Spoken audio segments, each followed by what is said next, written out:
all she wrote.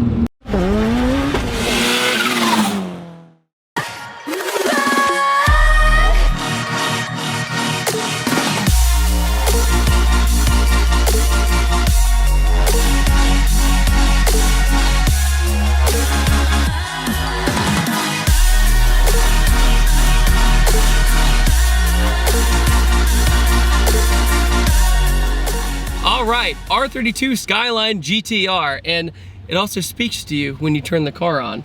So, no clutch when you turn the car on, because as the owner Josh says, they're not stupid like us. I'm waiting. Okay, so what that is basically an easy pass in Japan, essentially, for tolls. So, this lady just keeps yelling at you. How lovely. Oh man. Buttery smooth. What is up, ladies and gentlemen? Today we're in a R32 Skyline GTR. This is the first Skyline GTR I've driven. I have done the R35 GTR, but I've only done GTST Skylines. So what's the difference between the GTR and the GTST? Well, the biggest difference is the drivetrain. Now the GTR is all-wheel drive, while the GTST is rear-wheel drive. Still with me? Good, because it's pretty easy. But basically, a lot of people hate on the GTST because it's not the GTR, which is kind of a shame. And rear-wheel drive is always fun. I love the GTST, it's a lot of fun. But the GTR has something over the GTST that's kind of embedded in everybody, and that is the legacy it has. It has awesome racing history to the point where it was nicknamed Godzilla, and people couldn't believe how fast this car was when it first came out. This one in particular, though, has an RB26 with R34 twin turbos on it, so it does not mess around.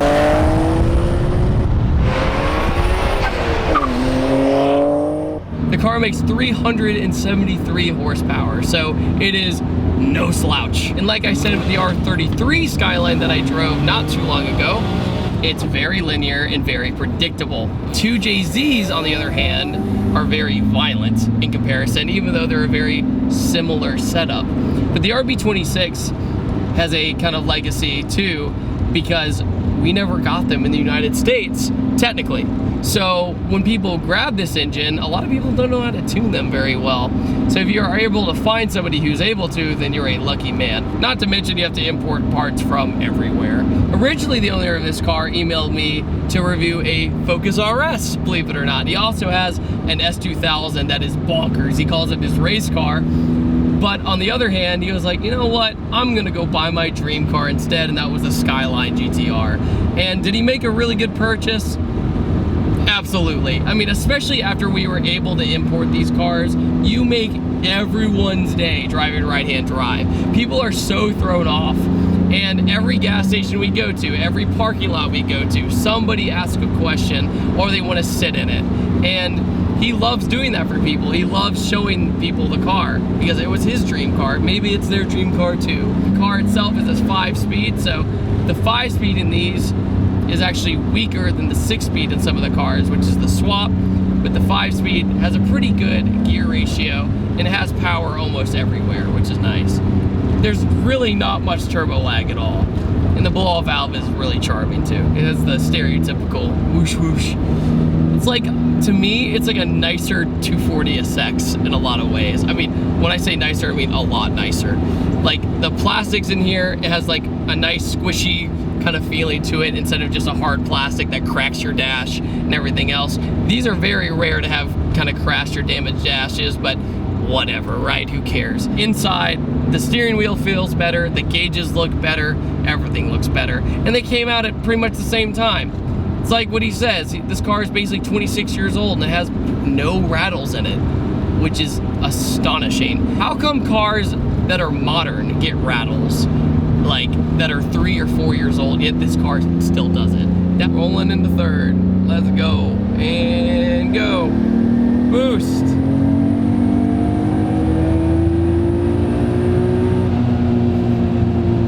I could read a book while doing this. Another thing too is the red line in this car is pretty much 7600. but the tach itself is about 500 RPM off. So when you're driving it and you rev it all the way out, you feel like a badass because you look like you're revving to 8 grand, but you're almost there. You're not quite there, but you're almost there.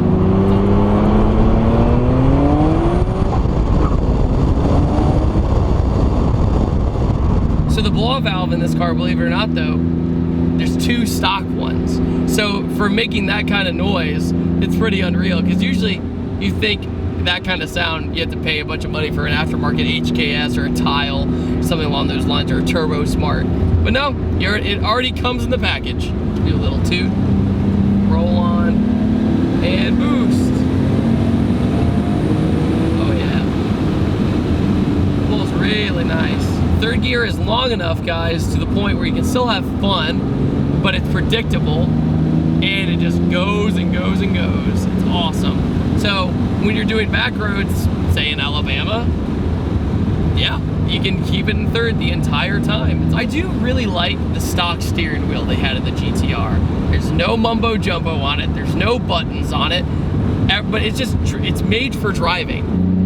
And roll into second. That is so cool. There is a torque gauge on this tach and speedo and everything, the cluster. I am shocked. It's so interesting because you'll be going into boost and it measures how much power you're going forward, and the torque gauge starts going up. I don't know of any other car I've ever driven that has a torque gauge. And it's kind of interesting because it's like poor man's boost gauge in a way if you think about it. So another thing too I'd like to add about this car in particular is he went into using mostly OEM Nissan parts. Now what I mean by that is he has Nismo front and rear diff, Nismo sway bar, Nismo coilers, everything Nismo, and along with that, you know, the turbos are from the R34 GTR. So everything was made for it. It's not like you're putting a big giant single turbo on it and wondering what's gonna happen. At the end of the day, guys, imagine having this car and it'd be braking all the time. It would break my absolute heart. So him sticking to like a very OEM setup, I have a lot of respect for, and it's made for it, like I said. But the diffs can be noisy at low speed, but it's worth it because they do work. This is his daily driver. This is his daily driver. I'm gonna say that again. And normally, when a lot of people go, yeah, I daily drive my sports car, blah, blah, blah, I'm like, props, dude, but this one, I understand. One, he said his honeymoon phase with his car never ended. He still loves it. He gets in the boost. He's like, gotta freaking love this car. It's awesome. And then second, it's quiet. Like, I can have a normal conversation with you with the windows up. But you put the windows down and you get awesome exhaust note. But it's very civilized to be such a badass car. The owner of this car also has told me he has watched the initial D video of the R32 over and against the 86 over and over and over again. It was another reason why he bought this car. The brakes in this car are stock and they have a pretty good feel to them. They bite pretty hard. You have to kind of go a little farther down to get them to stop really well, but nothing to complain about. They don't really have fade or anything like that.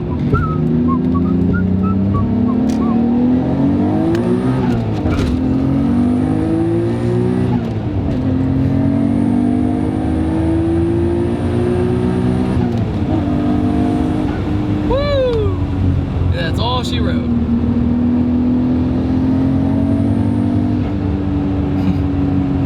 It's very, very confidence inspiring, guys. I mean, like, the gearbox is very deliberate. You have to take your time with it in a way, but not in a bad way per se.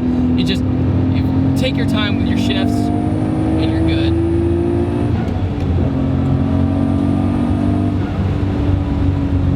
When you get into boost in this car, guys, it's like the motor and the turbos are cheering you on.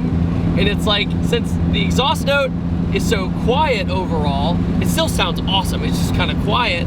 You don't feel like you're destroying your car. You know, some cars I drive that are super loud, you know the car is gonna be fine, but it feels like you're just killing it, you know? This car, the turbos make a very high-pitched sound. And it's very interesting. It's very different from pretty much anything else I know of. Alright guys, I want to thank you all so much for watching this quick little video review. I had an amazing time driving this R32 GTR, and it's awesome that I drove 2 Skylines back to back.